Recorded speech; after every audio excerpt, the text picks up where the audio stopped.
नमस्कार साथियों, स्वागत करता हूं आप सभी छात्रों को एक बार फिर आपके अपने परिवार झारखंड वॉरियर पे हार्दिक अभिनंदन करता हूं। आज हम मध्यकालीन भारत के सीरीज को आगे बढ़ा रहे हैं। इससे पहले मैंने पहला वीडियो आप सभी के बीच दे रखा है जिसमें मैंने इस्लाम धर्म के उदय और भारत पर प्रथम अरबों का आक्रमण अर्थात मोहम्मद बिन कासिम के बारे में बताया था। आज मध्यकालीन भारत का ये दूसरा वीडियो है जहां पे बहुत ही बेहतरीन तरीके से आप समझेंगे कि किस तरीके से महमूद गजनवी ने भारत पर आक्रमण किया था और किस तरीके से मोहम्मद गौरी और पृथ्वीराज चौहान के बीच तराइन का युद्ध लड़ा गया था। क्या कारण था और क्यों भारत में ये लोग आए थे, इसके बारे में हम बहुत ही शानदार तरीके से समझेंगे।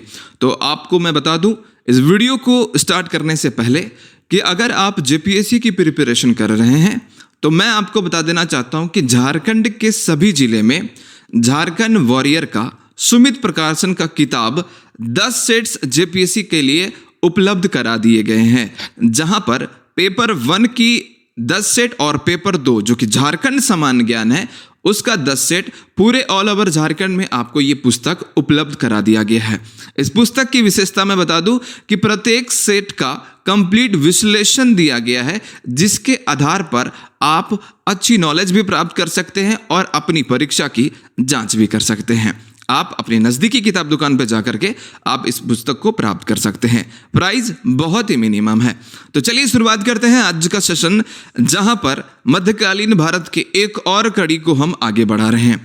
आप सभी को पता होगा कि 712 से लेकर के 1707 का जो पीरियड है उसी को हम मध्यकालीन भारत कहते हैं।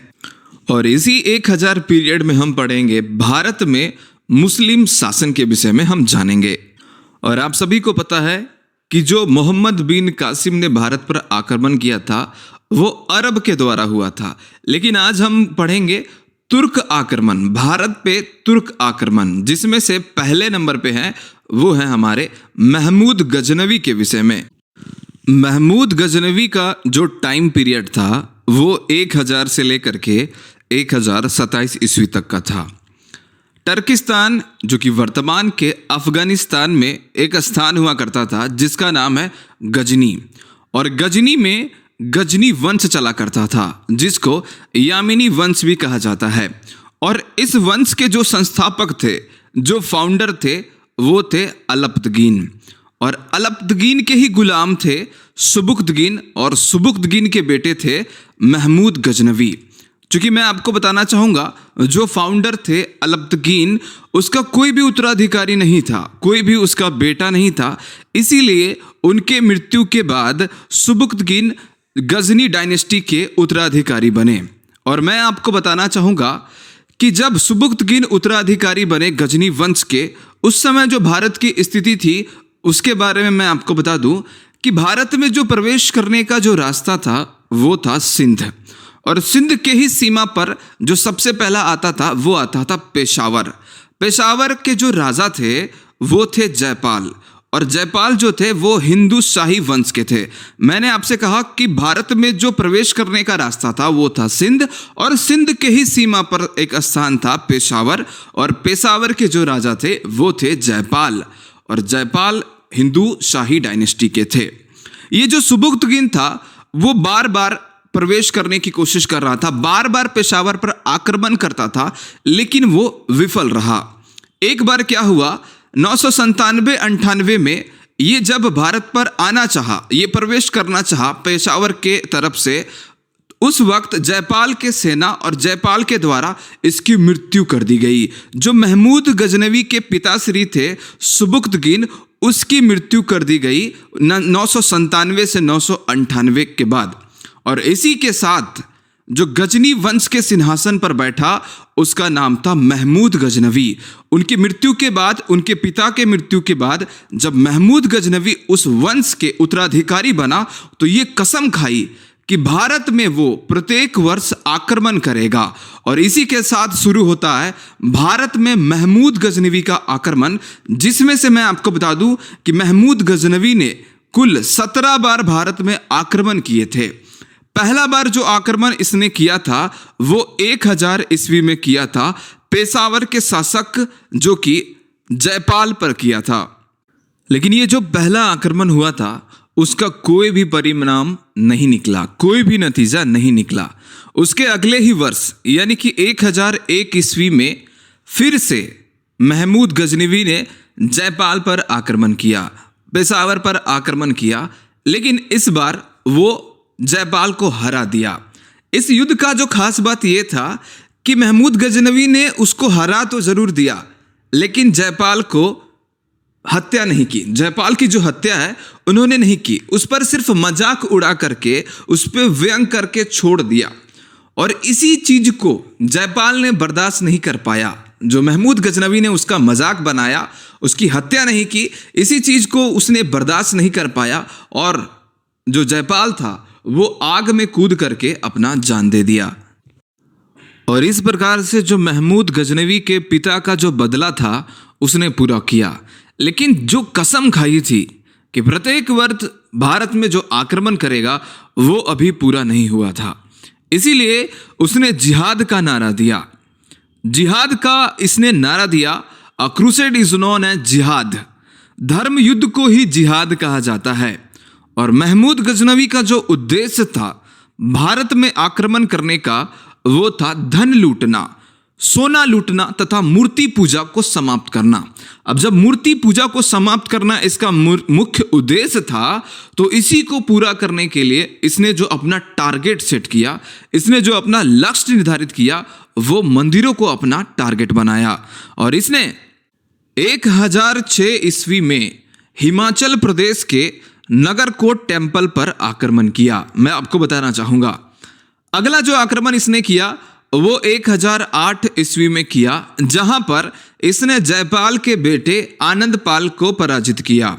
और 1011-12 में इसने मथुरा और उज्जैन पर आक्रमण किया।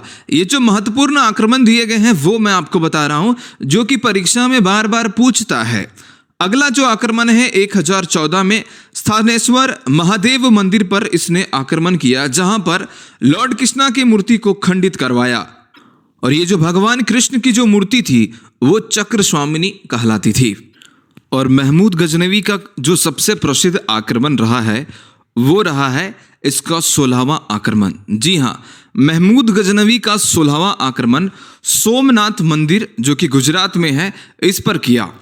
उस समय जो गुजरात का जो शासक था वो था भीम प्रथम। मैं आपको बताना चाहूंगा 1025 ईस्वी में महमूद गजनवी ने अपना 16वां आक्रमण गुजरात के सोमनाथ मंदिर पर करवाया।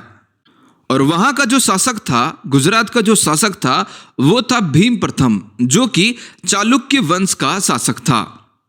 इतिहासकार ऐसा कहते हैं कि जब महमूद गजनवी सोमनाथ मंदिर को लूटने गया तो उस मंदिर का जो निर्माण कराया गया था वो लकड़ी से कराया गया था, लेकिन उस मंदिर में जो दरवाजा था वो सोने का था और भगवान शिव की मूर्ति थी। और भगवान शिव की मूर्ति के चारों ओर सोना भरा हुआ था। लेकिन महमूद गजनवी ने उस मूर्ति को नष्ट करवाया और वहां से सोना और दरवाजा लेकर उत्तर भारत की ओर चल पड़ा। लेकिन ऐसा माना जाता है कि उत्तर भारत में जाटों ने राजस्थान में घेर लिया और जो भी सोना चांदी, जो भी सोना लेके गया था वो महमूद गजनवी, उसको उसने वापस छीन लिया और वो वापस गजनी चला गया। और इसी को यानी कि इसी बदला को लेने के लिए महमूद गजनवी ने अपना अंतिम आक्रमण 1027 ईस्वी में जाटों पर किया। सवाल बन सकता है कि महमूद गजनवी ने अपना अंतिम आक्रमण किस पर किया था, तो आपका जवाब होगा कि महमूद गजनवी ने 1027 ईस्वी में अपना अंतिम आक्रमण जाटों पर किया था और पराजित कर वापस अपना गजनी लौट गया था। और 1030 ईस्वी में महमूद गजनवी की मृत्यु हो गई, वो मर गया।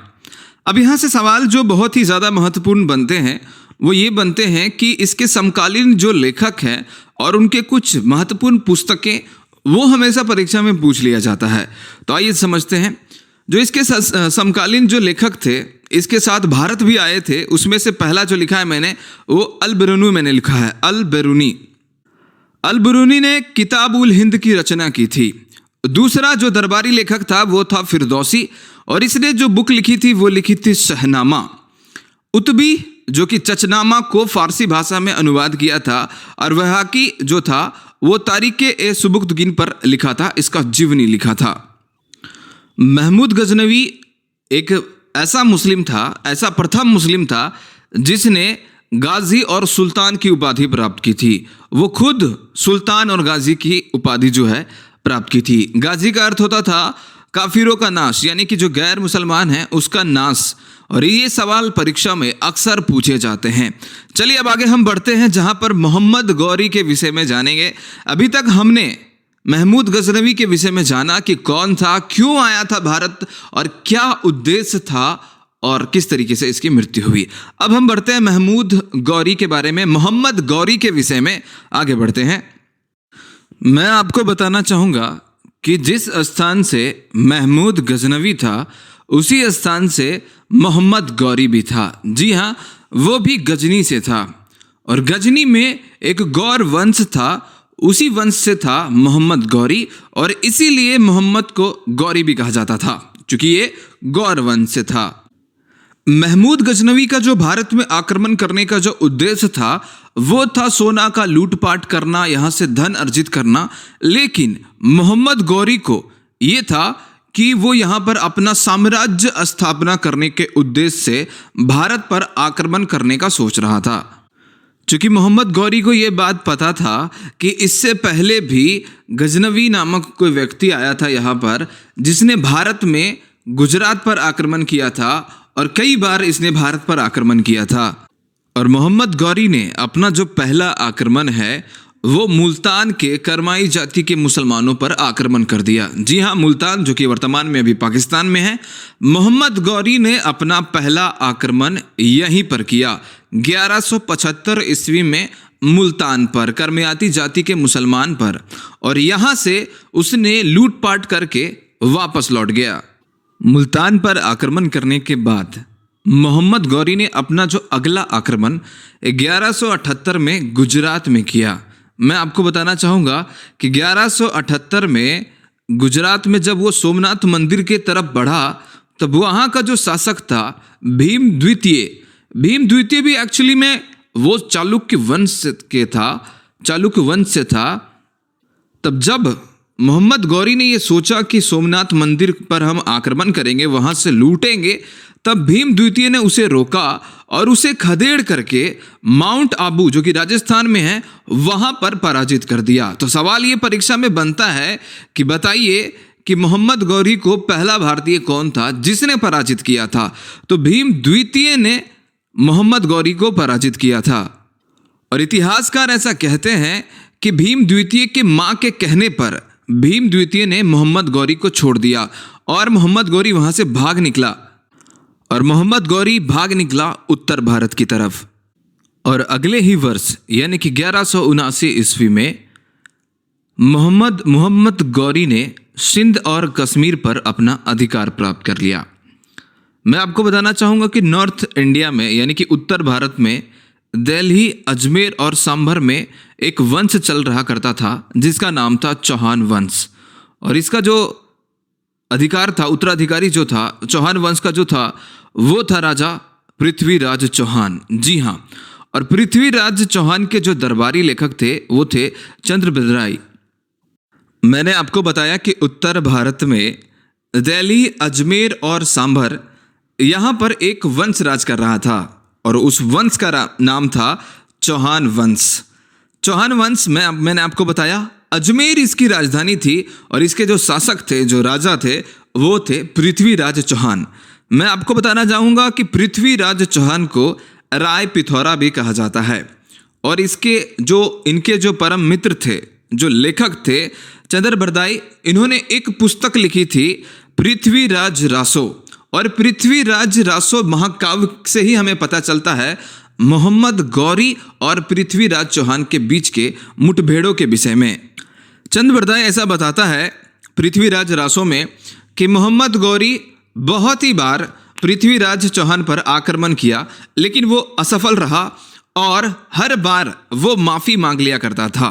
लेकिन इतिहासकार बताते हैं कि अभी तक मोहम्मद गौरी और पृथ्वीराज चौहान के बीच 2 बार ही बैटल लड़ा गया, एक तराइन का प्रथम युद्ध और दूसरा तराइन का द्वितीय युद्ध। तो मैं आपको बताना चाहूँगा कि तराइन का जो पहला युद्ध था वो 1191 ईस्वी में लड़ा गया। जी हाँ, तराइन का पहला युद्ध मोहम्मद गौरी और पृथ्वीराज चौहान के बीच लड़ा गया, जिसका परिणाम ये था कि पृथ्वीराज चौहान ने मोहम्मद गौरी को पराजित कर दिया गया। लेकिन सवाल कभी कभी ये परीक्षा में पूछता है कि बताइए कि मोहम्मद गौरी प्रथम तराइन के युद्ध में किससे पराजित हुआ था। तो आपके ऑप्शंस रहेंगे कुछ इस प्रकार से, पृथ्वीराज चौहान प्रथम, पृथ्वीराज चौहान द्वितीय, पृथ्वीराज चौहान तृतीय या फिर पृथ्वीराज चौहान चतुर्थ। आपका सही जवाब होगा पृथ्वीराज चौहान जो है तृतीय।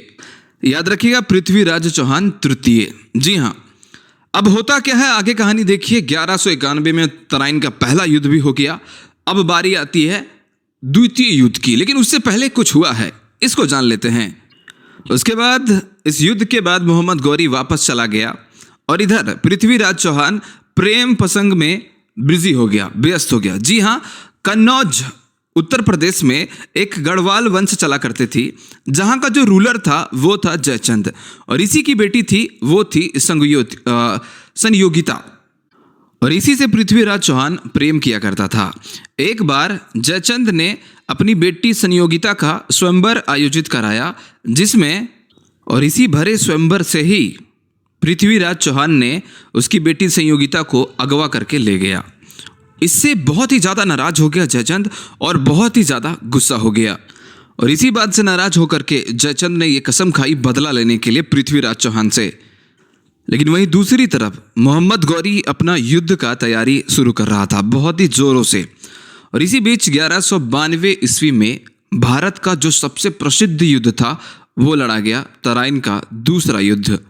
और इस तराइन के दूसरे युद्ध में मोहम्मद गौरी ने पराजित कर दिया पृथ्वीराज चौहान को। जी हाँ, इतिहासकार ऐसा बताते हैं कि मोहम्मद गौरी ने पृथ्वीराज चौहान के हत्या कर दी तराइन के दूसरे युद्ध में, और सबसे बड़ा ये उलटफेर हुआ था ये तराइन का दूसरा युद्ध, जो कि 1192 ईस्वी में लड़ा गया। लेकिन कहानी का जो क्लाइमैक्स है वो कुछ और है। चंद्रबरदाई ने अपने पुस्तक पृथ्वीराज रासो में कुछ अलग ही बताया है। पृथ्वीराज रासो में ऐसा बताया गया है कि मोहम्मद गौरी ने उसे मारा नहीं था, बल्कि उसको अगवा करके उसको गजनी ले गया था, और चंद्रबरदाई भी उसके साथ गया था। मोहम्मद गौरी ने उसको पृथ्वीराज चौहान को अगवा करके अपना जगह पर ले गया था। अब होता क्या है कि मोहम्मद गौरी के आंखों में आंखें डाल करके बात कर रहा था पृथ्वीराज चौहान, और जब मोहम्मद गौरी ने उसे कहा कि आप आंखें नीचे करो, तो पृथ्वीराज चौहान ने डटे हुए उसने नजरें नीचे नहीं करा, और इसी बात से गुस्सा होकर के मोहम्मद गौरी ने उसके आंखों को फोड़वा दिया। जी हाँ, चंद्रबरदाई अपने पृथ्वीराज रासो पुस्तक में ऐसा बताता है कि जब वह उसको वहाँ से ले जाता है अपने स्थान पर, तब आंखें से आंखें डाल रहा था एक दिन पृथ्वीराज चौहान, तो उसकी आंखें को फोड़वा दिया था मोहम्मद गौरी को। अब उसने ऐसा कहा है कि एक दिन जब वहाँ पर राजकीय खेल का आयोजन किया जा रहा था, तब चंद्रबरदाई ने मोहम्मद गौरी को ये बताया था कि पृथ्वीराज चौहान जो है उसके पास अद्भुत कला है, वो सिर्फ सुन करके ही निशाना लगा सकते थे, भेदी बाण चलाना जानता है पृथ्वीराज चौहान, ऐसा चंद्रबरदाई मोहम्मद गौरी से कहा। और चंद्रबरदाई ने मोहम्मद गौरी से ये शर्त लगाई कि चलिए मैं आपको दिखाता हूँ पृथ्वीराज चौहान का कला। तो जब वो पृथ्वीराज चौहान के सामने जाता है तो वो बेड़ियों में उसको खोला जाता है, पृथ्वीराज चौहान को बेड़ियों से खोला जाता है और उसे तीर धनुष थमा दिया जाता है। और जब धनुष और तीर पृथ्वीराज चौहान को दिया जाता है, तब चंद्रबरदाई ने उसे कहता है चंद्रबरदाई कि 4 बाज 24 गज अंगुल अष्ट प्रमाण ता ऊपर सुल्तान है चूक मत चौहान। जी हाँ, ये बात उसने कहा चंद्रबरदाई ने कि 4 बाज 24 गज अंगुल अष्ट प्रमाण ता ऊपर सुल्तान है चूक मती चौहान।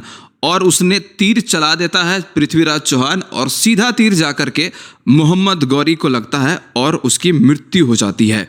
ये बात चंद्रबरदई अपनी पुस्तक पृथ्वीराज रासो में बताता है, लेकिन इतिहासकार जो हैं इस चीज़ को काल्पनिक मानते हैं, ये सिर्फ बनावटी मानते हैं और कहते हैं कि नहीं, उसने तराइन के दूसरे ही युद्ध में पृथ्वीराज चौहान को मृत्यु कर दी थी।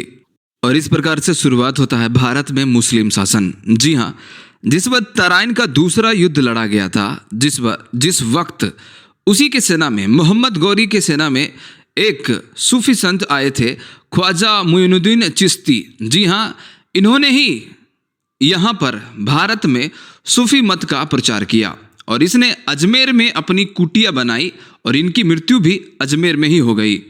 सवाल पूछता है कि अजमेर शरीफ की दरगाह है वो किसके कब्र पर निर्मित किया गया है, तो आप करेंगे आंसर ख्वाजा मुइनुद्दीन चिश्ती। मोहम्मद गौरी ने 1193 ईस्वी में दिल्ली को अपना राजधानी बनाया। चूंकि इसका उद्देश्य था कि अपना स्थापना करना, तो 1194 में एक और युद्ध लड़ा गया, चंदावर का युद्ध लड़ा गया। जी हाँ, चंदावर का युद्ध लड़ा गया 1194 ईस्वी में, जहाँ पर गौरी और जयचंद के बीच ये युद्ध को लड़ा गया। और इस युद्ध में गौरी ने जयचंद को पराजित करके उसकी हत्या कर दी। लेकिन इस युद्ध में जो महत्वपूर्ण भूमिका निभाई वो उसके दामाद, वो उसके गुलाम, जिसका नाम था कुतुबुद्दीन ऐबक। मोहम्मद गौरी ने अपने हजारों गुलाम लेकर के आया था, लेकिन भारत में जो आक्रमण किया था 1192 ईस्वी में, तराइन का जो युद्ध हुआ था, हजारों गुलामों के साथ ये आया था। लेकिन जो चार इसके प्रसिद्ध थे, एक थे कुतुबुद्दीन ऐबक जो सबसे करीबी थी, यलदौज, कुबाचा और बख्तियार खिलजी। और इसी कुतुबुद्दीन ऐबक ने 1194 में कुव्वत उल इस्लाम मस्जिद, जो कि दिल्ली में इसकी स्थापना कराई, इसको बनवाया और 2.5 दिन का झोपड़ा मस्जिद जो है अजमेर में इन्होंने ही निर्माण का बनवाया है। और कुतुबुद्दीन ऐबक के ही एक गुरु हुआ करते थे, कुतुबुद्दीन बख्तियार अल-काकी, और इन्हीं के नाम पर 1199 में कुतुब मीनार का निर्माण शुरू करवाया था तथा इसको जो पूर्ण कराने वाला जो था वो 1229 में इल्तुतमिश ने करवाया था। ये हम आगे जानेंगे। जी हाँ, कुतुबुद्दीन बख्तियार अल-काकी जो गुरु थे कुतुबुद्दीन ऐबक के, इन्हीं के नाम पर 1199 में कुतुब मीनार का जो है, कुतुब मीनार का निर्माण का जो प्रक्रिया है वो शुरू कराया गया। और इस कहानी का जो अंतिम घड़ी ये है कि 1206 ईस्वी में जब मोहम्मद गौरी की जब मृत्यु हो गई, उस वक्त जो भारत का जो भार दिया गया वो कुतुबुद्दीन ऐबक को दिया गया। और इसी के साथ शुरू होता है दिल्ली सल्तनत काल, यानी कि गुलाम वंश या तो मामलुक वंश भी जिसको कहा जाता है। और यहाँ से हम शुरू करेंगे गुलाम वंश को। मैं आपको बताना चाहूँगा कि मोहम्मद गौरी की जब मृत्यु हो जाती है तब भारत का जो भार है वो ऐबक को दिया जाता है, यलदौज को गजनी का शासन भार दिया गया है और कुबाचा को काबुल और कंधार का भार दिया गया था। तो कल के वीडियो में हम देखेंगे किस प्रकार से गुलाम वंश की स्थापना होती है और आगे हम कुतुबुद्दीन ऐबक से लेकर के इल्तुतमिश, रजिया सुल्तान सभी के विषय में जानेंगे। कल का कहानी बहुत ही फेमस होगा, बहुत ही प्रसिद्ध कहानी है।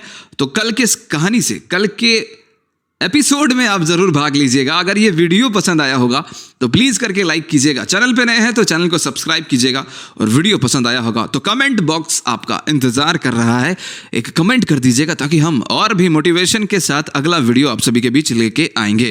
कल का स्टोरी होगा बहुत ही खास, क्योंकि रजिया सुल्तान करेगी सबका नाश। Thank you so much guys, मिलते हैं कल के वीडियो के। तब तक खाना वाना खाइए, बेशक तैयारी करते रहिए। झारखंड वॉरियर आपके साथ है। Thank you so much.